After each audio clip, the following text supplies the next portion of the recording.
আজ এসএসসি এবং দাখিল পরীক্ষার ফল প্রকাশ হওয়ার পর 8 থেকে 10 জন শিক্ষার্থী সারা দেশে আত্মহত্যা করার যে সংবাদ গণমাধ্যমে উঠে এসেছে, প্রকৃত সংখ্যাটা এর চাইতে নিশ্চয়ই বেশি, যেগুলো হয়তো গণমাধ্যমে আসে নাই। কেন এই অবস্থা হচ্ছে? পরিষ্কার কারণ হলো যে আমাদের শিক্ষার্থীরা, আমাদের পরীক্ষার্থীরা তারা দ্বীনি এবং নৈতিক শিক্ষা থেকে দূরে সরে যাচ্ছে, যার কারণে তারা ডিপ্রেশনে পড়ে যাচ্ছে, তাদের মধ্যে আস্থার ঘাটতি দেখা দিচ্ছে। দেখুন, আল্লাহ তাআলা কোরআনে কারিমে বলেছেন, ওয়ালা ইয়াইআস মির রাউহিল্লাহি ইল্লাল কওমুল কাফিরুন।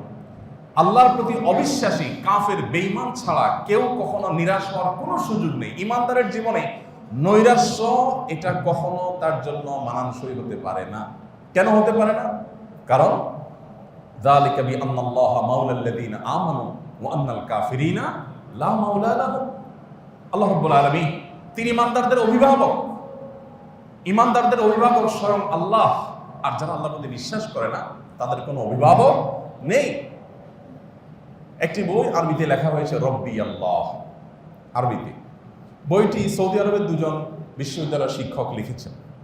এই বইটির বাংলা অনুবাদ আমার করার সুযোগ হয়েছে। আমি যখন সৌদিতে ছিলাম তখন আমার সাথে তারা যোগাযোগ করেছে, এটা আমি অনুবাদ করেছি। এটা 40-50টা ভাষায় অনুবাদ হয়েছে।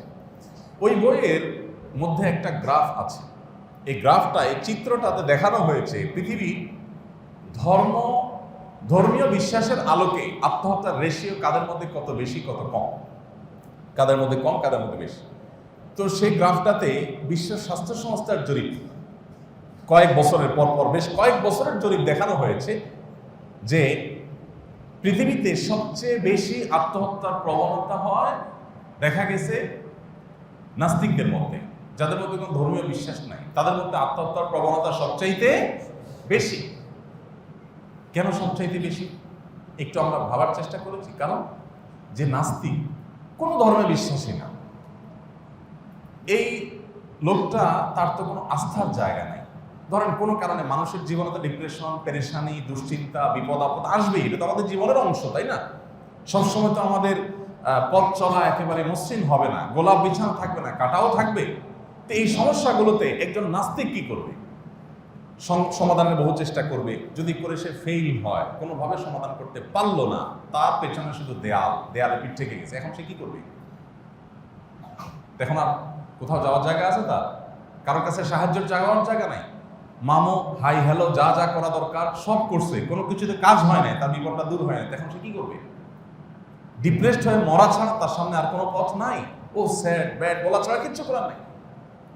কিন্তু একজন বিশ্বাসী বান্দা, ধর্মে বিশ্বাসী বান্দা, বিশেষ করে আল্লাহর প্রতি ঈমান আননেওয়ালা মুসলিম, তিনি যদি অনুভব করেন যে পেছনে দেয়াল, সামনে বাধা, আমার আর যাওয়ার কোনো জায়গা নেই, তার এই মুহূর্তেও আল্লাহর কাছে চাওয়ার, আশ্রয় নেওয়ার, দোয়া করার, কাকুতি মিনতি করার সুযোগ আছে।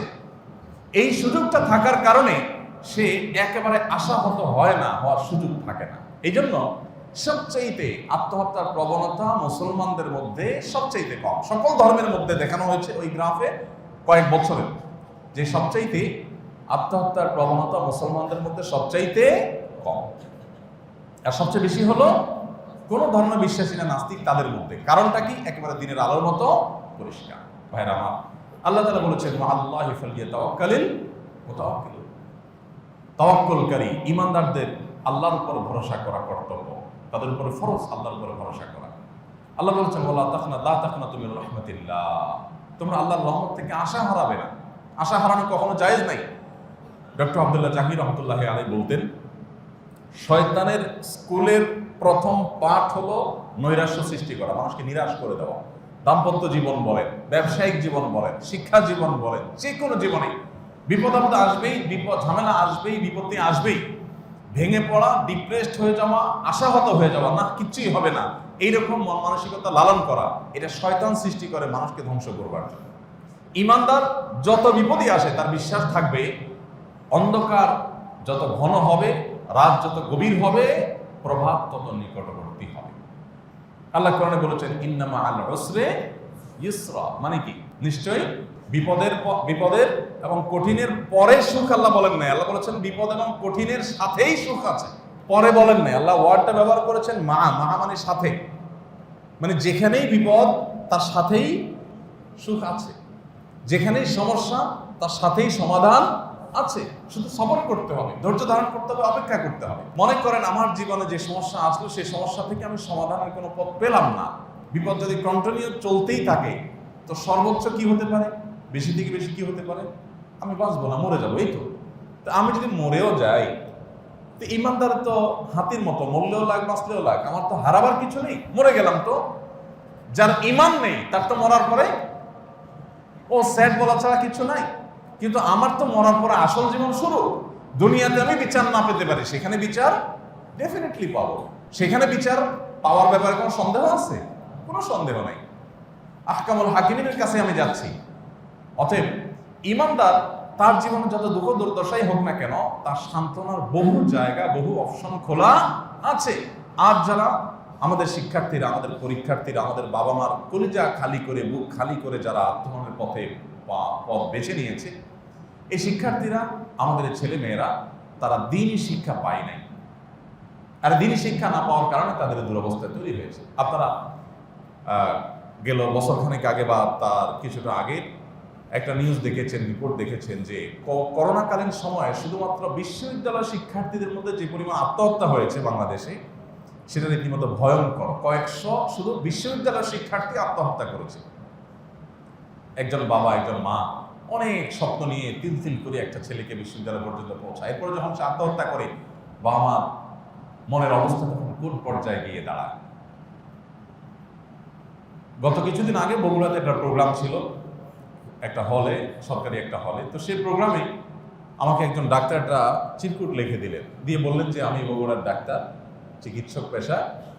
আমাদের বগুড়াতে আত্মহত্যার গত 1 বছরের রেশিও, 1 বছরের চিত্র হলো এই। তিনি একটা ফিগার লিখে দিয়েছেন, আমার মনে নেই এক্সাক্ট, কিন্তু সেটা খুব ভয়ঙ্কর। কয়েকশো, 200 বা 300 এরকম, আমি এক্সাক্ট মনে করতে পারছি না। ফিগারটা দেখে আমি আঁতকে উঠলাম যে একটা জেলাতে 1 বছরে এত মানুষ আত্মহত্যা করেছে, কল্পনাও করা যাচ্ছে না। ভাইরা আমার, আগে আমরা আমাদের শৈশবের কথা মনে আছে, আপনারা অনেকে হয়তো আমাদের বয়সী বা আমাদের চেয়ে সিনিয়র যারা বলতে পারবেন যে কোনো এক জেলায় বা পুরো থানায় কেউ আত্মহত্যা করলে দূর দূরান্ত থেকে মানুষ যাইতো দেখতে যে আত্মহত্যা করছে কেউ, মানে এটা একটা রেয়ার কেস যে একটা আত্মহত্যার ঘটনা ঘটছে। আর এখন আপনি ঢাকার কথা যদি বলেন, ফ্ল্যাটে ফ্ল্যাটে আত্মহত্যা করছে। যারা আমাদেরকে নাটকের মাধ্যমে ভালোবাসার ট্রেনিং দেয়, কিভাবে প্রেম করতে হয়, ভালোবাসা করতে হয়, কিভাবে সুখী থাকতে হয়, তাদেরকে দেখবেন আত্মহত্যার প্রবণতা আরো সবচাইতে বেশি। কেন এই দুরবস্থা হচ্ছে? এর একমাত্র এবং প্রধান কারণ হলো ধর্মীয় শিক্ষার অভাব, দ্বীনি শিক্ষার অভাব। এটি হলো একমাত্র কারণ এবং মূল কারণ। এর সাইড কারণ অনেক থাকতে পারে, কিন্তু একমাত্র মূল কারণ এটাই যে ধর্মীয় এবং দ্বীনি শিক্ষার অভাব। এখন আপনি একটা কথা বলবেন বা একটা প্রশ্ন আসতে পারে খুব বড় করে, আমি জানি, সেটা হলো আমরা কোনো কোনো ক্ষেত্রে, যদিও খুব রেয়ার, ভেরি রেয়ার, একেবারে দুর্লভ এবং বিরল ঘটনা যে কোনো ক্ষেত্রে একজন হুজুর মানুষ আত্মহত্যা করেছে। হতে পারে কোনো আলেম, মসজিদের ইমাম সাহেব আত্মহত্যা, মাদ্রাসার ছাত্র আত্মহত্যা করেছে। যদি এরকম ঘটনা ঘটে তখন আপনি প্রশ্ন করতে পারেন যে ভাই, ধার্মিকতার অভাবে যদি আত্মহত্যা হয়ে থাকে তাহলে এই লোকেরটা কেন ঘটলো? এই প্রশ্ন খুব যৌক্তিক এবং প্রাসঙ্গিক প্রশ্ন। এই প্রশ্ন উত্তর হলো, যদি মুসলিম হয়েও, দাড়ি টুপি রেখেও, মাদ্রাসায় পড়েও, ইমামতি করেও যদি কেউ আত্মহননের পথে পা বাড়ায়, তাহলে বুঝতে হবে এই লোক ইসলাম প্র্যাকটিস করার চেষ্টা করেছে, কিন্তু ইসলাম সে সঠিকভাবে যথাযথভাবে ধারণ করতে পারে নাই। তারও আত্মহত্যার মূল কারণ হলো সে নামে আলেম হতে পেরেছে, সে আসলে আলেম হতে পারে নাই। সে কোরআনের ওই আয়াতের উপরে বিশ্বাস রাখতে পারে নাই যে আয়াত আল্লাহ রাব্বুল আলামিন তার উপরে ভরসা রাখবার কথা বলেছেন। সে আয়াতের উপরে আস্থা সেভাবে অর্জন করতে পারে নাই যে আয়াত আল্লাহ বলেছেন যালিকা বিআন্নাল্লাহা মাওলাল্লাযীনা আমানু, আল্লাহ ঈমানদারদের অভিভাবক। আল্লাহ তাআলা যথেষ্ট ঈমানদারদের জন্য যে আয়াত আল্লাহ বলেছেন হাসবুনাল্লাহু ওয়া নি'মাল ওয়াকিল, নি'মাল মাওলা ওয়া নি'মান নাসির। উহুদের যুদ্ধ এটা শেষ করার পর যখন মদিনার সাহাবীদেরকে, নবী করিম সাল্লাল্লাহু আলাইহি সাল্লামের সাথে থাকা সহচরদেরকে যখন মক্কার মুশরিকরা ভয় দেখালো যে তোমরা এমনিতেই আঘাতপ্রাপ্ত, নানাভাবে বিপর্যস্ত 70 জন মানুষকে তোমরা হারিয়েছ, শাহাদাত বরণ করেছে এই যুদ্ধে, এবং সেখানে রাসূল আকরাম সাল্লাল্লাহু আলাইহি সাল্লামের প্রিয় চাচাকে নির্মমভাবে শাহাদাত বরণ করতে হয়েছে, হামজা রাদিয়াল্লাহু তাআলাকে শাহাদাত বরণ করতে হয়েছে, নানাভাবে ক্ষতিগ্রস্ত হয়েছে। খোদ নবী করিম সাল্লাল্লাহু আলাইহি সাল্লাম ফিজিক্যালি আক্রমণের শিকার হয়েছেন, তার দাঁত ভেঙে গেছে, হেলমেটের উপর আঘাত হয়ে তার মাথা, তার শরীর রক্তাক্ত হয়েছে, তার রক্ত তার জুতায় চলে গেছে, এবং রক্তের সাথে রক্ত এত বেশি প্রবাহিত হয়েছে যে জুতার সাথে পা আটকে যাচ্ছে। খোদ নবী করিম সাল্লাল্লাহু আলাইহি সাল্লামের জীবনের সবচেয়ে কঠিন দিন যেটি, সবচেয়ে কষ্টের দিন যেটি, সেই কষ্ট মাত্র তারা শেষ করেছেন। এখনো সেই কষ্টের দাগ কাটে নেই, সেই কষ্ট মাত্রই শেষ হলো এবং প্রিয় মানুষগুলোকে হারালেন। এর মধ্যেই মক্কার মুশরিকদের থেকে সংবাদ আসলো যে তারা আরো দল বলে সবাই আরো সম্মিলিতভাবে সর্বগ্রাসী আক্রমণের জন্য আসছে। এটা শোনার পর সাহাবীরা কি বললেন?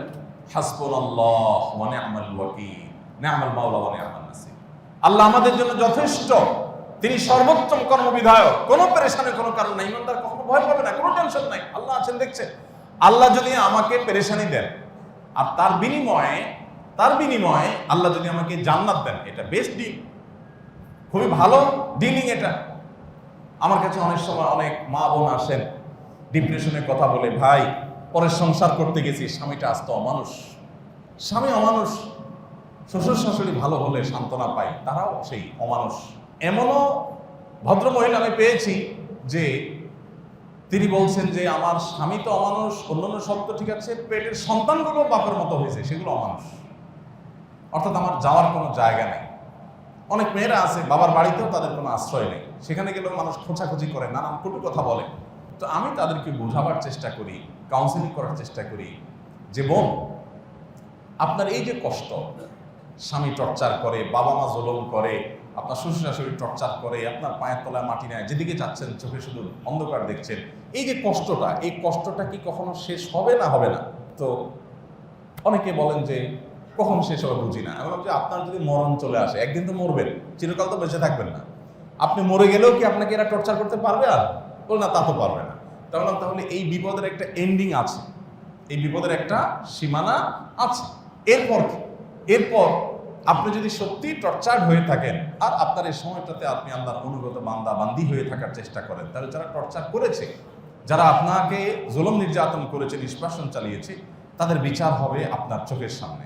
আল্লাহ আপনাকে জান্নাত যদি দেন, আল্লাহ যদি বলেন যে তোমাকে আমি নানা রকম বিপদ আপদ দিয়েছি, তুমি ধৈর্য ধারণ করেছো, তার বিনিময়ে তোমাকে আমি জান্নাত দিলাম, তাহলে আপনার 50, 60 বা 70 বছর যে কয়দিন বাঁচেন, এই পুরো লাইফের যে কষ্ট, এটার বিনিময়ে যদি আপনাকে অনন্ত অসীম কালের জন্য আল্লাহ জান্নাত দিয়ে দেন, তাহলে আপনার ডিলিংসটা কি ভালো হলো না খারাপ ডিল হলো? তো বলো ডেফিনেটলি ভালো। তাহলে আপনি আল্লাহর এই নেয়ামত, আল্লাহর এই পুরস্কারের কথা স্মরণ করে আপনি নিজেকে সান্ত্বনা দিতে পারেন। আপনি যদি হাহুতাশ করেন, হাহুতাশ করলে আপনার বিপদ কমবে না, আরো বাড়বে।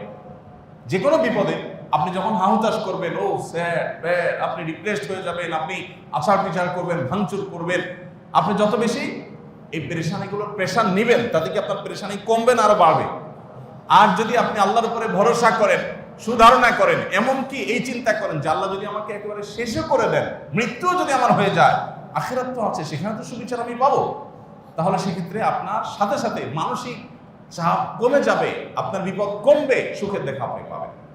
ভাইরা আমার, আমাদের যে সমস্ত শিক্ষার্থীরা আত্মহননের পথ বাড়াচ্ছে, যে সমস্ত তরুণরা আত্মহত্যার পথে পা বাড়াচ্ছে, অনেকে আছেন বেকারত্বের কারণে, যুবক মানুষ বহু চেষ্টা করেছেন, চাকরি বাকরির জন্য চেষ্টা করেছেন, হয় নাই, উনি ডিপ্রেসড হয়ে গেছেন। কেন ভাই ডিপ্রেশনে পড়তে হবে? আল্লাহর জমিন অনেক বড়, অনেক প্রশস্ত। আমরা আমাদের বিপদগুলোকে নিজেরা হাতে ধরে বড় করি, আমাদের সমস্যাগুলোকে আমরা নিজেরা অনেক বড় করি। চাইলে সেটাকে সংক্ষিপ্ত করা যায়, বহুভাবে সংক্ষিপ্ত করা যায়। আমি সেদিকে যাব না, অনেক দীর্ঘ আলোচনা করা যেতে পারে। আমি শিক্ষার্থীদের জায়গাটা আবার ফিরে আসি। শিক্ষার্থীরা এবং কি অন্য যে কোনো শ্রেণী পেশার মানুষ যারা আত্মহত্যার পথে পা বাড়ায়, কেন আত্মহত্যা করে? আত্মহত্যা করতে যায় কেন? মানুষ তো বাঁচতে চায়। যারা আত্মহত্যা করে তারা বাঁচার পরিবর্তে মরতে চায় কেন? কারণ ঋণের বোঝা মাথার উপরে এত বেশি হয়ে গেছে, ঋণ পরিশোধের কোনো ব্যবস্থা নাই, দেনাদারদের প্রেশার আছে, তিনি আত্মহত্যার পথে পা বাড়ায়। কেউ ব্যবসা বাণিজ্য করতে গিয়ে এমনভাবে লুজার হয়ে গেছেন যে তিনি আর দাঁড়াবার মতো কোনো সুযোগ দুচোখে দেখতে পাচ্ছেন না, তিনি আত্মহত্যার পথে পা বাড়ালেন। কেউ হয়তো কারোর কাছে অপমানিত হয়েছেন, অপদস্থ হয়েছেন, টর্চার হয়েছেন, তিনি জুলুমের শিকার হয়ে, নির্যাতনের শিকার হয়ে তিনি হয়তো আত্মহননের পথে পা বাড়ালেন। এই আত্মহত্যা করার উদ্দেশ্য হলো যে আমি যে কষ্টে আছি, দেনার কষ্টে আছি, অপমানের কষ্টে আছি, জুলুমের কষ্টে আছি, এই কষ্টগুলো থেকে বাঁচার জন্য, এই কষ্টগুলো থেকে মুক্তির জন্যই তো আত্মহত্যা করে নাকি? যে কষ্টগুলো থেকে যাতে মুক্তি লাভ হয়ে যায়, আমি মরে যাবো, তাহলে আমাকে কেউ আর পাওনা পরিশোধের জন্য চাপ দিতে পারবে না। আমি মরে গেলে এসএসসিতে আমি ফেল করেছি, খারাপ রেজাল্ট করেছি, তাহলে সেক্ষেত্রে মা বাবা অন্য কেউ কারোর সামনে আমার আর মুখ ছোট হবে না। এই তো, তাহলে আত্মহত্যা যারাই করে তারা মূলত কোনো একটা বিপদ থেকে মুক্তির জন্যই তো করে। প্রশ্ন হলো, যার ভিতরে ঈমান আছে, যার ভিতরে ধার্মিকতা আছে, যার ভিতরে দিনদারিতা আছে, সে তো এইভাবে ভাববে যে আমি আত্মহত্যার মাধ্যমে যে বিপদ থেকে বাঁচার চেষ্টা করছি, আমি ব্যবসায় লুজার হয়ে গেছি, দেনা দিতে পারছি না, পাওনাদারের প্রেশার আছে, পরীক্ষা খারাপ ফলাফল হয়েছে, মানুষের সামনে মুখ দেখাতে পারছি না, তো এটা থেকে মুক্তি লাভের জন্য যে আপনি আত্মহত্যা করছেন, তাহলে একটা বিপদ থেকে বাঁচার জন্য যে পথটা আপনি অবলম্বন করছেন, সেই পথটাতে কি আপনার জন্য সুখ অপেক্ষা করছে না দুঃখ? আর সেই দুঃখটা কি, যে দুঃখটা থেকে বাঁচার জন্য আপনি ঝাঁপ দিচ্ছেন আরেকটা জায়গায়, সেই দুঃখটা ঝাঁপ দিয়ে পড়া দুঃখটাকে ওটার চাইতে কম না বেশি? নবী করিম সাল্লাল্লাহু আলাইহি ওয়াসাল্লাম পরিষ্কার হাদিস রয়েছে, যে ব্যক্তি আত্মহত্যা করবে সে যেই অস্ত্র দিয়ে, যেই রশি দিয়ে, যেই জায়গায় ঝাঁপ দিয়ে, বা যেই বিষ পান করে, বা যেই পদ্ধতিতে সে আত্মহত্যা করবে, কিয়ামতের ময়দানে তার শাস্তি হবে ওই পদ্ধতিতে তাকে আঘাত করতে থাকা হবে অনন্তকাল। শুধু পার্থক্য এতটুকু হবে যে এখানে মারা গেছে, সেখানে মারা যাবে না, অর্থাৎ কষ্টের কোনো শেষ হবে না। কেউ পিস্তলের আঘাতে আত্মহত্যা করেছে, কিয়ামতের ময়দানে পিস্তলের আঘাত তাকে করতে থাকা হবে, ঝাঁঝরা হয়ে যাবে, আবার রিকভার হবে, আবার ঝাঁঝরা করা হবে, আবার রিকভার হবে, এভাবে তার শাস্তি চলতে থাকবে অনন্তকাল পর্যন্ত। তাহলে দুনিয়ার যে কষ্ট থেকে মুক্তির জন্য আপনি আত্মহননের কথা চিন্তা করছেন, বা ওইদিকে আপনি ঝাঁপ দিলেন, সেখানে তো আপনার জন্য আরো বিপদ অপেক্ষা করছে, সেখানে তো আরো বড় অপমান অপেক্ষা করছে, সেখানে তো আরো বেশি কষ্ট অপেক্ষা করছে, সেখানে তো আপনার কোনো মুক্তি লাভ হচ্ছে না। ভাইরা আমার, একজন ইমানদার, তার মধ্যে যখন ইমান থাকবে, তার ভিতরে যখন আল্লাহর প্রতি বিশ্বাস থাকবে, তার ভিতরে যখন কোরআন এবং সুন্নাহর প্রতি বিশ্বাস থাকবে, তখন সেই পথে পা বাড়াতে পারবে অসম্ভব, কোনো দিনই সম্ভব না।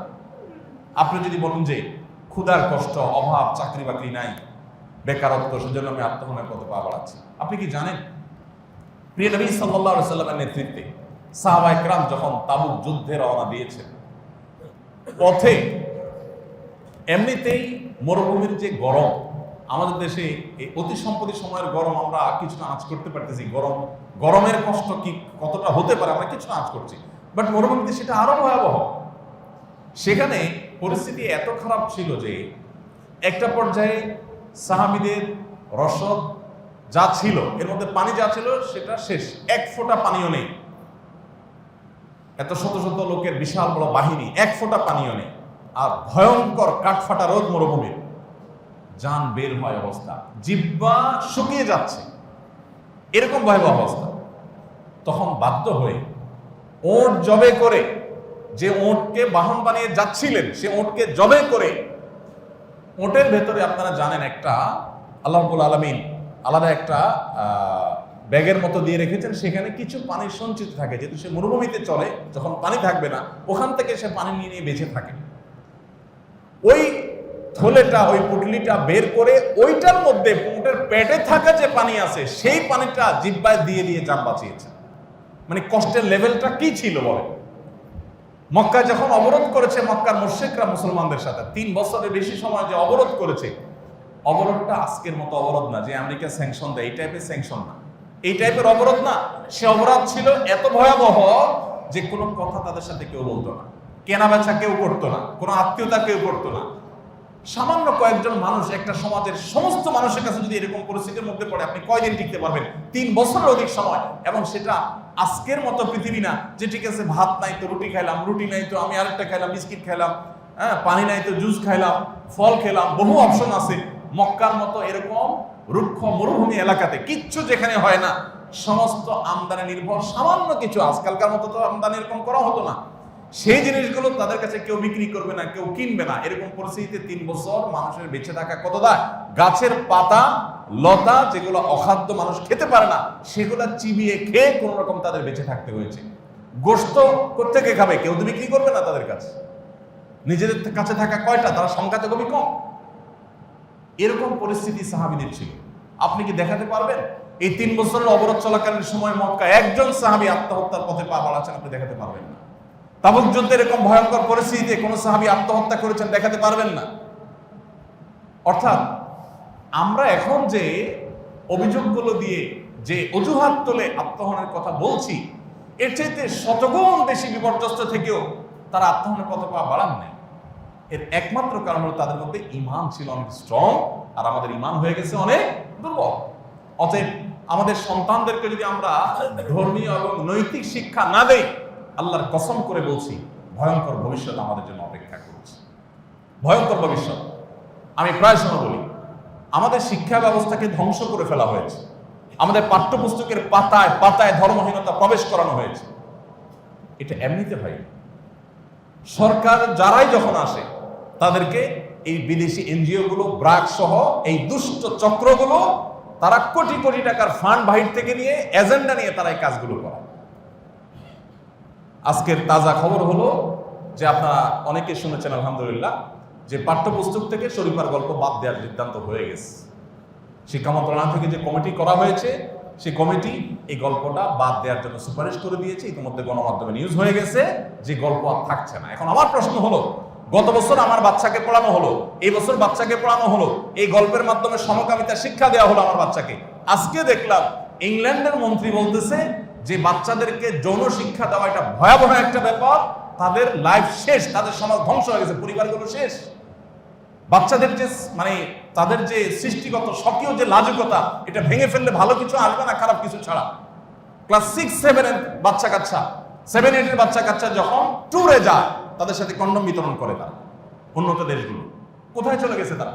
কেন একটা কিশোর আত্মহত্যা করে সে সমস্ত দেশে? কারণ বাপ একজনের সাথে 5 জনের সাথে রিলেশন করতেছে, মা 3 জনের সাথে রিলেশন করতেছে, ফ্যামিলিগত কোনো আপনার বোঝাপড়া নাই, বন্ডিং নাই, ভালোবাসা নাই, প্রত্যেকে যার যার মতো। শান্তি জিনিসটা তারা দেখা পাচ্ছে না। তো আমাদের সবসময় আমাদের শিক্ষার্থীদের ধ্বংস করবার জন্য এই এনজিও গুলো তাদের এজেন্ডাগুলো বাস্তবায়ন করার জন্য নানা রকম নীল নকশা করে। আমরা এর আগে আপনাদেরকে বলেছি যে হিজড়াদের মেডিকেল টেস্ট বাধ্যতামূলক করেছে গভর্নমেন্ট। সেটা তুলে দেওয়ার জন্য মানবাধিকার কমিশনের কাছে চিঠি দিয়েছে এই দুষ্ট চক্র, এরা, এই বন্ধু সোশ্যালরা, এই ব্রাকরা, এদের প্রেতাত্মারা, এদের দোসররা, এরা তাদেরকে চিঠি দিয়েছে। কি চিঠি দিয়েছে? খুবই হাস্যকর চিঠি, যে যদি হিজড়াদেরকে তাদের হিজড়া যেটা প্রমাণ করবার জন্য মেডিকেল টেস্ট করা হয়। কেন করা হয়েছে আপনারা জানেন, সরকারি চাকরিতে 40 না কতজন বিবিসি নিউজ করেছে, বিবিসি, যে তাদের হিজড়া কোটা তারা চাকরি পেয়েছে, এরপরে দেখা গেল একটাও হিজড়া না, সবগুলো নকল। তখন গভর্নমেন্ট বাধ্য হয়ে বলছে ঠিক আছে তাহলে মেডিকেল টেস্টের ব্যবস্থা করো। মেডিকেল টেস্ট তুলে দেওয়া হয়েছে, সরকারকে বাধ্য করেছে এই দুষ্ট চক্র। তারা চিঠি লিখেছে, কি অদ্ভুত কথা, বলে যে মেডিকেল টেস্ট করলে তারা যৌন হ্যারাসমেন্টের শিকার হয়, এটা অপমানকর। এখন আমার কথা হলো, আর্মিতে চান্স পেতে মেডিকেল টেস্ট হয়, পুরো শরীর বিবস্ত্র করে চেক করা হয়। আপনি বুয়েটে, আপনি অনেক কিছুতে, আপনি বিদেশে যাবেন, অনেক দেশে মেডিকেল টেস্টে, মিডিল ইস্টে যাবেন, আপনার পুরো শরীরের সমস্ত কাপড় চোপড় খুলে শ্রমিক হিসাবে যখন যাবেন আপনি, আপনাকে মেডিকেল টেস্ট করা হয়। তখন তো এই কথা বলেন না যে অপমান করে, এটা বন্ধ করা হোক। হিজড়াদের বেলায় কেন বললেন? কারণ আপনি হিজড়ার নামে সমকামীদেরকে এখানে ঢুকিয়ে পুরো দেশে সমকামী থেকে ছড়িয়ে দিতে চান। এই চক্রান্ত করতে গিয়ে আপনি এই কাজটা করেছেন। আমাদের তরুণরা ধ্বংসের দ্বার প্রান্তে এমনিতে যায় নাই, মাদক আমাদের বাচ্চাদের হাতে হাতে এমনি এমনি পৌঁছায় নাই, এই দুষ্ট চক্রের হাত আছে। মনে রাখবেন, ব্রিটিশরা কয়জন আসছিল এই দেশে? কয়েক হাজার মানুষ আসছিল। তারা শাসন করেছে কত কোটি মানুষকে? পুরা ভারতবর্ষের কত কোটি মানুষকে শাসন করেছে? কত বছর শাসন করেছে? তারা আসছে কিন্তু ব্যবসায়ী সেজে, তারা আমাদের মাতৃভূমি দখল করেছে। এই ব্রাক এবং তাদের দোসর, এই বন্ধু সোশ্যাল সহ আরো যেগুলো আছে, এই এভিডেন্স তাদের ওয়েবসাইটে আছে। বিলিয়ন বিলিয়ন ডলার তারা পাচ্ছে। এগুলো পেয়ে তারা গভর্নমেন্টের বিভিন্ন ডিপার্টমেন্টকে তারা প্রেশার ক্রিয়েট করে করে এই সমস্ত জিনিস করা। শরীফার গল্প এখন যে বাদ গেছে, তার মানে গত বছর এই কুশিক্ষা আমার সন্তানকে দেওয়া হলো, এখন তো কমিটি সেটাই সুপারিশ করেছে যে হ্যাঁ এটা ভুল, তাহলে এবছর দেওয়া হলো। তাহলে এত জনগণের ট্যাক্সের টাকা যে এত বই ছাপাইছে, এটা যারা পুশ করেছে, বন্ধু সোশ্যাল দাবি করেছে, তারা এটা করেছে, তাহলে এদেরকে বিচারে কাঠগড়া আনা উচিত, তাদের বিচার করা উচিত। যে জনগণের ট্যাক্সের টাকা নষ্ট করার জন্য তোমরা যে বই প্রণয়ন কমিটিকে যে তোমরা পুশ করেছো, এই সমস্ত অখাদ্য কুখাদ্য আমার শিশুকে দিয়েছ, সেটার জন্য তোমাদের বিচার হওয়া উচিত। ভাইরা আমার, আজ এসএসসি এবং দাখিল পরীক্ষার্থীরা আত্মহননের পথে পা বাড়াচ্ছে। মূল কারণ তাদের ধর্মহীনতা। আরেকটা কারণ আছে, সে কারণ হলো আমাদের অভিভাবকরা, আমি প্রায় সময় কথাটা বলার চেষ্টা করি, আমরা যারা অভিভাবক আছি, বাবা মা আছি, প্যারেন্টস আছি, আমরা প্রত্যেকটা মানুষ নিজেরা টাকার মেশিন, আর ছেলে মেয়েকে মনে করি তারা আরেকটা টাকার মেশিন। এই জন্য দেখবেন বাচ্চা 4-5 বছর হয়ে পারে না, তারে অ আ ABCD এটা সেটা তাকে পুশ করার জন্য পাগল করা হয়ে যায় মায়েরা বাবারা। দেখতে খুব ভালো দেখা যায় যে মা বাবা বাচ্চার শিক্ষার ব্যাপারে খুব সিরিয়াস, তাই না? যে হ্যাঁ, পড়ালেখার ব্যাপারে অনেক সিরিয়াস বাচ্চাকে। আসলে কি তাই? আসলে এটার নির্যাস হলো, খোলাসা হলো, বাপে বলতে চায়, মায়ে বলতে চায়, বাবা আমি নিজে একটা টাকার মেশিন হয়ে গেছি, তোকেও টাকার মেশিন হইতে হবে, তাড়াতাড়ি পড়ালেখা কর, ভালো ক্যারিয়ার করতে হবে, ভালো জায়গায় যেতে হবে, BCS চান্স পেতে হবে, তোমাকে ডাক্তার ইঞ্জিনিয়ার হতে হবে। আমি প্রায় বলার চেষ্টা করি, সেই বাবা মা এখন আর আমাদের সমাজে নাই যে বাবা মা বলে তোমাকে মানুষ হতে হবে, এরপর তুমি ডাক্তার হও, ইঞ্জিনিয়ার হও, BCS ক্যাডার হও, অন্য কিছু হও, আলহামদুলিল্লাহ, না হতে পারলে দুঃখ না, দিন শেষে তুমি মানুষ অন্তত হও। আমরা সেই সময় আছি যে সময় বাবা নিজে নকল ফাঁস হয়েছে, সেখান থেকে টাকা দিয়ে নকল কিনে এনে পরীক্ষায় বাচ্চাকে দেয়। বাবা নিজে, মা নিজে জন্মের তারিখ ভুল লেখে। বাংলাদেশের মানুষের কয়জনের জন্মের তারিখে ঠিক আছে? আপনারা কয়জন বলতে পারবেন বুকে হাত দিয়া? আমি সৌদি আরবে যখন ছিলাম, বাংলাদেশি প্রবাসীদের ফ্রি হজের যখন ব্যবস্থা হতো সৌদি গভর্নমেন্ট তরফ থেকে, তো আমার কাছে দায়িত্ব যখন আসতো, ডাটা এন্ট্রি করতে যেতাম, তো পাসপোর্টগুলো যখন হাতে আসতো দেখতাম ম্যাক্সিমাম বাংলাদেশি প্রবাসী যারা আছেন, দেশে যারা আছেন অনেকেই দেখবেন ম্যাক্সিমাম মানুষের 1 জানুয়ারি জন্ম তারিখ। সবার জন্ম তারিখ কবে? 1 জানুয়ারি। ফেসবুকে দেখেন 1 জানুয়ারি আসলে দেখবেন আপনাকে নোটিফিকেশন দিবে, তোমার বন্ধু তালিকায় এত লোকের আজকে মানে জন্ম তারিখ। কিন্তু বাবা, সব মানুষ 1 জানুয়ারিতে জন্ম হয়েছে, তার মানে জন্মের ঠিক নাই, জন্মের তারিখের ঠিক নেই। ইন্টারেস্টিং বিষয় হলো, এই জিনিসটা কিন্তু ভুলে হয় তা না। বাবা মা ঠান্ডা মাথা বাচ্চার জন্মের তারিখটা ভুল, মিথ্যা লেখেন কেন? যাতে চাকরি 1 বছর বেশি করতে পারে, যাতে চাকরি 2 বছর বেশি করতে পারে, সেভাবে তারিখটা লেখেন। যে বাবা মা নিজে বাচ্চা শুরু করেছে মিথ্যা দিয়ে, এই ছেলে আত্মহত্যা করবে না কোথায় যাবে? এই ছেলে কিশোর গ্যাং হবে না কোথায় যাবে? এই ছেলে মাদকের দিকে যাবে না কোথায় যাবে? আপনি নিজেই তো তাকে কোনো নৈতিক শিক্ষা দেন নাই, তাকে আল্লাহর সাথে পরিচয় করার নাই, তাকে আল্লাহর কাছে চোখের পানি ফেলানো শিখার নাই, তাকে স্যাক্রিফাইস শিখার নাই। সে কোনো জামার দিকে তাকিয়েছে, আপনারা কেনার জন্য পাগল হয়ে গেছে। হালাল হারাম বাজ বিচার করেন নাই, সুদ ঘুষ দিয়ে বাচ্চাকে মানুষ করেছেন। এই বাচ্চা আপনাকে ধ্বংস করবে, আপনাকে বেশি দূর যেতে হবে না। ভাইরা আমার, চিৎকার করে আমরা বলি কে কার কথা শোনে? আমার ছেলে মেয়ে আলহামদুলিল্লাহ তারাও SSC পরীক্ষা দিয়েছে। পরিষ্কার করে আমরা বাসায় বাচ্চাদেরকে ডেকে বলে দিয়েছি পরীক্ষার আগে, দেখো তোমাদের কাছে আমাদের একটাই চাওয়া, পড়ালেখা করিও, সময় নষ্ট করিও না, বাস। তোমার কাছে আমার চাওয়া নাই যে তুমি পরীক্ষা ভালো ফলাফল করতে হবে, এটা মোটেই আমাদের কোনো চাওয়া না। আমাদের চাওয়া হলো তুমি পড়ালেখাটা ঠিক মতো করি, তোমার চেষ্টা ঠিক মতো করছো, তোমার যদি 2-4 সাবজেক্টে ফেইলও আসে, তুমি যদি ফেইলও করো, কাঙ্ক্ষিত ফলাফল নাও করো, আমাদের তরফ থেকে কোনো দুঃখ নাই, আমরা ধুমধামে গোশ মাছ রান্না করে খাবো, ফলাফল প্রকাশের দিন মিষ্টি কিনে খাবো, তোমার ফলাফল প্রকাশ করেও খাবো, না হলেও খাবো। যেদিন ফলাফল প্রকাশ হয়েছে পুরো ফ্যামিলি নিয়ে আমি কাপ্তায় গেছি ঘুরতে, তার আগে ফলাফল প্রকাশের আগে, যে তোমার ফলাফল প্রকাশ হবে, ভালো হোক আর মন্দ হোক, আমরা আগে থেকে ফুর্তি করতেছি, আমরা ধরে নিয়েছি তুমি ফেল করবা, কোনো টেনশন নেই। এরপর দেখা গেলো ফেল করো নাই, অনেক ভালো রেজাল্ট করে বসে আছে, আমরা তো এত বেশি আশা করিনি, আলহামদুলিল্লাহ, না হইলেও আরো জোরে আলহামদুলিল্লাহ। এই যে বাচ্চাগুলো আত্মহরণের পথে পা বাড়াচ্ছে, এর একটা বড় দায় হলো আমাদের প্যারেন্টদের, বাবা মাদের। কারণ আপনি বাচ্চাকে বলতেছেন, দেখো পাশের বাসার ভাবির ছেলের সাথে কিন্তু তোমার কম্পিটিশন, খবরদার, ওর চাইতে যদি ভালো রেজাল্ট করতে না পারো, আমি কিন্তু মুখ দেখাতে পারবো না। এবার বাচ্চা ডিপ্রেসড হয়ে যাচ্ছে, ছেলেটা মেয়েটা পাগল হয়ে যাচ্ছে যে আমার বাবা মা মুখের ব্যাপার, তাদের ইজ্জতের ব্যাপার, সে ওইভাবে নিচ্ছে সিরিয়াসলি, ডু অর ডাই বানায় ফেলতেছে। অথচ একটা SSC একটা HSC পরীক্ষা জীবনের কি, গোটা জীবনের সাথে তুলনা করলে জীবনের একটা ক্ষুদ্র পার্ট। কত ছেলে কত মেয়ে পরীক্ষায় খুব ভালো রেজাল্ট করে রাস্তা রাস্তা ঘুরে কিচ্ছু করতে পারে নাই, আবার অনেকে পরীক্ষা খুব ভালো কিছু করতে পারে না, কিন্তু তার ক্যারিয়ার অনেক সুন্দর, অনেক স্ট্রং হয়েছে। সো এটা তো জীবনের সবকিছু না। কিন্তু বাবা মা আমরা দিন শেষে আমাদের ছেলে মেয়েদের আল্লাহওয়ালা বানানো, ভালো মানুষ বানানোর কোনো প্রচেষ্টা নাই।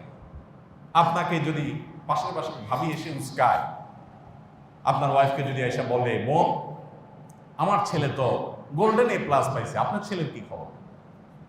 আপনি বলবেন, ভাবি আমার ছেলে তো আলহামদুলিল্লাহ ফজর নামাজ প্রতিদিন নামাজের সাথে পড়ে, আপনার ছেলের কি খবর? পাল্টা প্রশ্ন করবেন যে, ভাবি আমার ছেলে তো প্রতিদিন ফজর নামাজ জামাতের সাথে পড়ে আলহামদুলিল্লাহ, আপনার ছেলের কি খবর? তখন দেখবেন আমতা আমতা কাচুমুচু করতেছে। এরপর বলবেন, যে আমার ছেলেকে আমি 5 ওয়াক্ত নামাজ শিখাইছি, এর পাশাপাশি রেজাল্ট ভালো হলে আলহামদুলিল্লাহ, না হলে আরো জোরে আলহামদুলিল্লাহ, কোনো টেনশন নেই। বাট আপনি যে ছেলেকে দিনদারিতা শিখান নাই, এর করুণ পরিণতি আপনি ভোগ করবেন, বেশি দেরি করতে হবে না। এই বৃদ্ধাশ্রম সিস্টেম ডেভেলপ কোথায় হয়? গরিব দেশে, গরিব সমাজে হয় না, এটা সচ্ছলদের মধ্যেই হয়। এই যে বৃদ্ধাশ্রম, আমাদের দেশে বৃদ্ধাশ্রম বিভিন্ন মানুষদের হিস্ট্রি বিভিন্ন মিডিয়াতে উঠে আসে বিভিন্ন সময়, আপনারা দেখেন না যে ছেলে বিসিএস ক্যাডার, মেয়ে অনেক ডাক্তার, একজন আমেরিকা, একজন ইংল্যান্ডে, তারা অনেকে প্রতিষ্ঠিত ব্যবসায়ী, তারা বৃদ্ধাশ্রমে। আপনি কয়জন রিক্সাওয়ালার বাবা বৃদ্ধাশ্রমে শুনেছেন? কয়জন কৃষকের মা বৃদ্ধাশ্রমে গেছে শুনেছেন? কয়জন গরিব মানুষের বাবা মাকে বৃদ্ধাশ্রমে রাখার জন্য তারা খুঁজে বেরিয়েছে শুনেছেন, দেখেছেন? তাহলে বোঝা গেল সন্তানকে সম্পদশালী করা, তার কেরিয়ারকে উন্নত করা, এগুলো আমাদের দরকার আছে, কিন্তু এর চেয়ে বেশি দরকার আছে তাকে ধার্মিকতা শিখানো, আল্লাহর পরিচয় শেখানো, চেনানো এবং করোনাদি সম্পর্কে জানানো। যদি সেটা হয় তাহলে আমাদের এই দুরবস্থা দেখতে হবে না। আমাদের তরুণ প্রজন্মের যে বকে যাওয়া, এটা এমন একটা পর্যায়ে চলে যাচ্ছে, এখানে ওসি সাহেব আছেন, উনি বলতে পারবেন যে আমাদের ইয়াংদেরকে নিয়ে কি পরিমাণ পেরেশানিতে ওনাদের থাকতে হয়, প্রশাসন ভাইদেরকে থাকতে হয় একটার পর একটা। এই কিশোর গ্যাং আমরা 10 বছর আগেও শুনিনি, এটা আমাদের এখন গলার কাঁটা হয়ে দাঁড়িয়েছে। একটার পর একটা আমরা দেখতে পাচ্ছি যে তরুণদের বকে যাওয়ার ঘটনা ঘটে চলেছে একটার পর একটা। তো বিশেষ করে এই যে এইচএসসির রেজাল্ট প্রকাশ পেল, কিছুদিন পরে এইচএসসির ফলাফল আবার প্রকাশ পাবে। যখন এইচএসসির ফলাফল প্রকাশ পাবে, আল্লাহ না করুক, তখন আবার দেখা যাবে এরকম আত্মহননের সংবাদ শুনেছে। আল্লাহ যাদেরকে সন্তান দিয়েছে তারা জানেন, একটা ছেলে একটা মেয়ে, তাকে 3 দিন করে বড় করে তুলতে বাবা মার কত শ্রম, কত মেধা, কত স্বপ্ন জড়িয়ে থাকে। যে ছেলেটা এই পথে চলে গেল, সে একটাবার চিন্তা করলো না যে আমার বাবা মা আমাকে হারানোর পর তাদের অবস্থাটা কেমন হবে। আমি পরীক্ষা ফেল করেছি, সামনের বার পাশ করবো, কোনো পরীক্ষা পাশ করলাম না, আমি ব্যবসায়ী হব। বহু বড় বড় ব্যবসায়ী আছে, তেমন কোনো পড়ালেখা তাদের নাই, তাদের অধীনে অনেক বড় শিক্ষিতরা এসে সার করে দাঁড়ায় থাকে ফাইল নিয়ে। সো এটাই জীবনের একমাত্র কিছু না। ইমানদারের জীবনে এমন কিছু নাই যেটার জন্য ডু অর ডাই লেভেলে সে চলে যাবে, কারণ জীবনটা এটা সীমিত এবং ক্ষণস্থায়ী। আমার আসল জীবনটা আখিরাতে, সেটা যদি ঠিক থাকে এটা নিয়ে আমার এত টেনশনের কারণ নাই। আল্লাহ তাআলা আমাদের সবাইকে সবর করার তৌফিক দান করুন। আত্মহত্যা করা ভয়ঙ্কর অপরাধ। আল্লাহ বলেছেন ওয়ালা তুলকু বিআইদিকুম ইলা তাহলুকা, তোমরা নিজেদেরকে ধ্বংসের দিকে ঠেলে দিও না। আল্লাহ বলেছেন ওয়ালা তাকতুলু আনফুসাকুম, তোমরা নিজেদেরকে হত্যা করো না। এজন্য আত্মহত্যা করা কবিরা গুনাহ, ভয়ঙ্কর অপরাধ। নবী করিম সাল্লাল্লাহু আলাইহি সাল্লামের অসংখ্য হাদিস রয়েছে। এমনকি কেউ আত্মহত্যা করে মারা গেলে প্রিয় নবী সাল্লাল্লাহু আলাইহি সাল্লাম তার জানাজা পড়তেন না। দেখেন, একজন চোর, একজন ডাকাত, একজন জেনাকার, একজন অন্য অপরাধী মানুষ মারা গেলে তার জানাজা নবী সাল্লাল্লাহু আলাইহি সাল্লাম ডিনাই করতেন না, যে সে অপরাধ করেছে, আল্লাহর সাথে বোঝাপড়া হয় তার, আমি জানাজা পড়ি। বাট আত্মহত্যাকারী ব্যক্তির জানাজা নবী করিম সাল্লাল্লাহু আলাইহি সাল্লাম পড়তেন না। অন্যদেরকে বলতেন তোমরা পড়ো, সে যেহেতু মুসলমান, আত্মহত্যা করলে কিন্তু অবস্থান হয়ে যায় না, সো তোমরা পড়ো, কিন্তু আমি পড়বো না। কেন পড়তেন না তিনি? এটা বার্তা দেওয়ার জন্য যে যারা এই জাতীয় আসো, যারা এরকম বিধ্বংসী চিন্তা করছো, খারাপ চিন্তা করছো, তারা মাথায় রাখো যে তোমার অপমান অপদস্থ এখান থেকে শুরু হয়ে যাবে। এই জন্য ওলামা একরাম এই হাদিসের আলোকে মাসআলা উত্তোলন করেছেন, গবেষণা করে, যে আত্মহত্যাকারী ব্যক্তির জানাজা মুয়াজ্জিন সাহেব পড়াবে, ইমাম সাহেব পড়াবে না, সমাজের মান্যগণ্যরা পড়বে না, সাধারণ মানুষরা পড়বে। এটা বার্তা দেওয়ার জন্য, যাতে করে কেউ এই পথে পা না বাড়ায়। ভাইরা আমার, আমাদের সন্তানদেরকে বাঁচাবার জন্য আমাদের উদ্যোগ নিতে হবে, তাদেরকে দ্বীনি শিক্ষা শিক্ষিত করতে হবে। মা বাবার চাওয়া পাওয়া হবে সন্তান ভালো মানুষ হোক, তারা দিনদার হোক, আল্লাহর হোক, পাশাপাশি সে পড়ালেখা করুক, সে খারাপ ছেলেপেলের পালায় না যাক, এই জিনিসটা তারা দেখবেন। এর বাইরে সন্তানের জীবন ধ্বংসের মধ্যে ফেলে হলেও আমার মুখ রক্ষা করতে হবে, এই জিনিসটা উচিত না। আমি এর আগে আপনাদেরকে বারবার বলেছি, অনেক বাবা মা এখনো আছেন, আমার পরিচিত বহু লোক আছেন, যে ছেলেকে পাঠায়, 2টা ছেলে মনে করেন, একটারে পাঠায় দিছে ইংল্যান্ড, আরেকটারে পাঠায় দিছে আমেরিকা। যদি আরেকটা মেয়ে থাকে, 2টারে পাঠায় দিছে জার্মানিতে। কেন? পড়ালেখা করার জন্য। তো আমি প্রায় সময় চিন্তা করি, আল্লাহ আমাদেরকে তো বাচ্চা কাচ্চা দিছে, আমি কোথাও মাহফিলে গেলে সাধারণত মানুষ যদি 5 স্টার হোটেলে অফার করে, আমি বললাম না, আমি বাসায় ফেরত যাবো, রাত 3টে হলো ফেরত আসবো, 4টে হলো ফেরত আসবো। একান্ত ঝামেলা না হলে, বিপদ না হলে আমি কোথাও থাকি না, আমি রাতে চলে আসি, কারণ বাচ্চাদের মুখে একটু দেখবো, তাদেরকে ছাড়া থাকবো না। সৌদি আরব থেকে যখন অফার আসছে, সৌদি আরবের ইসলামিক ফার্স্ট মিনিস্ট্রি থেকে, যে আসেন আমাদের দেশে কাজ করার জন্য, বললাম যেতে পারি, একটাই শর্ত, ফ্যামিলির সাথে থাকতে হবে। তখন 111-এর পর বাংলাদেশে ভিসা বন্ধ হয়ে গেছে, বাংলাদেশে ভিসা টোটাল বন্ধ সৌদিতে। আমি যাবো না। সৌদিরা শুধু তখন ঢাকায় ছিলেন আব্দুল্লাহ বুসাইরি, উনি ডেকে নিয়ে ওনার অফিসে গিয়ে আমাকে বললো তোমার ভিসার গ্যারান্টি আমি দিলাম, তুমি যাও। তারপর আমি সৌদি আরব গেছি। আমি বললাম বেতন তুমি কত দিবা এটা আমার দেখার দরকার নেই, বেতন যা দেওয়ার দিও, বাট ফ্যামিলির সাথে আমি থাকবো না। আমরা এতটা ফ্যামিলির জন্য মানে বাচ্চা কাচ্চার জন্য পাগল করা, প্রত্যেকটা মানুষ ফিল করি আমাদের বাচ্চাদের আমরা কত ভালোবাসি। কিন্তু যেই ভদ্রলোক তার ছেলে মেয়েগুলোকে আমেরিকায়, ইউরোপে, ইংল্যান্ডে বিভিন্ন জায়গায় পাঠিয়ে রেখেছে, আমার প্রশ্ন হলো এই লোকটা বাঁচে কেমনি পোলাপান ছাড়া? তার কি কষ্ট হয় না? হয়। তারপরে পাঠায় কেন? কেন পাঠায়? জাস্ট ভাবের জন্য। কিসের জন্য? বলতে খুব সুন্দর শোনা যায়। আমার বড় ছেলে আমেরিকা, ছোটটা কানাডা, আর আরেকটা ইংল্যান্ডে, মেয়েটা জার্মানিতে। এটা শুনতে কি লাগে? ভালো লাগে। এটা বলতে ভালো লাগে। দুনিয়াটা এমন হয়ে গেছে, ভাব জাহির করার জন্য যদি পাগলও হওয়া লাগে মানুষ রাজি আছে। আমি দুঃখিত যে কেউ পড়াশোনা করার জন্য আমি সেটা টল করতেছে না, কেউ পড়ালেখা করে ফিরে আসো, আমরা দেশে বাইরে পড়ালেখা করতে যেতেই পারি, কিন্তু আমার ছেলে মেয়ে যা আছে সবগুলো পাঠায় দিব। বুড়া বুড়ি বাসায় একা একা শুধু ভিডিও করে দেখে দেখে চোখের পানি ফেলাই, আর বাইরে বাসায় কেউ আসলে গল্প দেই যে হ্যাঁ ওইটা আমেরিকা, ওইটা কানাডা, ওইটা জার্মানিতে। শুনতে ভালো লাগে কিন্তু ভিতর দিয়ে সিদ্ধ হয়ে যাচ্ছে। এটা কি মানে আছে? আল্লাহ তাআলা আমাদেরকে দ্বীনের গুরুত্ব বোঝার তৌফিক দান করুন। আল্লাহ তাআলা আমাদেরকে আল্লাহ বিরোধী হওয়ার গুরুত্ব বোঝার তৌফিক দান করুন। আমাদের সন্তানদেরকে মানুষের গড়ে তোলার গুরুত্ব আল্লাহ আমাদেরকে বোঝার তৌফিক দান করুন। আমাদের সন্তানদেরকে বিপদগামিতার পথ থেকে বাঁচানোর জন্য তাদেরকে ফজর নামাজে আনবেন, তাদেরকে নামাজি বানাবেন, কোরআন হাদিস শিখাবেন, বড়দেরকে রেসপেক্ট করা শিখাবেন, বেয়াদবি যেন তারা না করে, তাদেরকে প্রত্যেকটা জিনিস হাতে ধরে ধরে শেখাবেন। গত রাতের কথা, আমার বড় ছেলে সোফায় বসে আছে, ঠ্যাঙের উপর ঠ্যাং তুলে, আমরা এমনি পারিবারিক আড্ডায় কথা বলছিলাম যে কোনো একটা বিষয় নিয়ে। তো আমার চোখে পড়লো, চোখে পড়ে বললাম যে তোমার মা এখানে, আমি এখানে, তোমার কি এভাবে বসাটা মানাইছে? তো তাড়াতাড়ি সে নিজেকে সামলা নিয়েছে। বললাম তোমার রাগ করার দরকার নাই বা মন খারাপ করার দরকার নাই, তুমি খেয়াল করো নাই, সমাজটা এরকম হয়ে যাচ্ছে।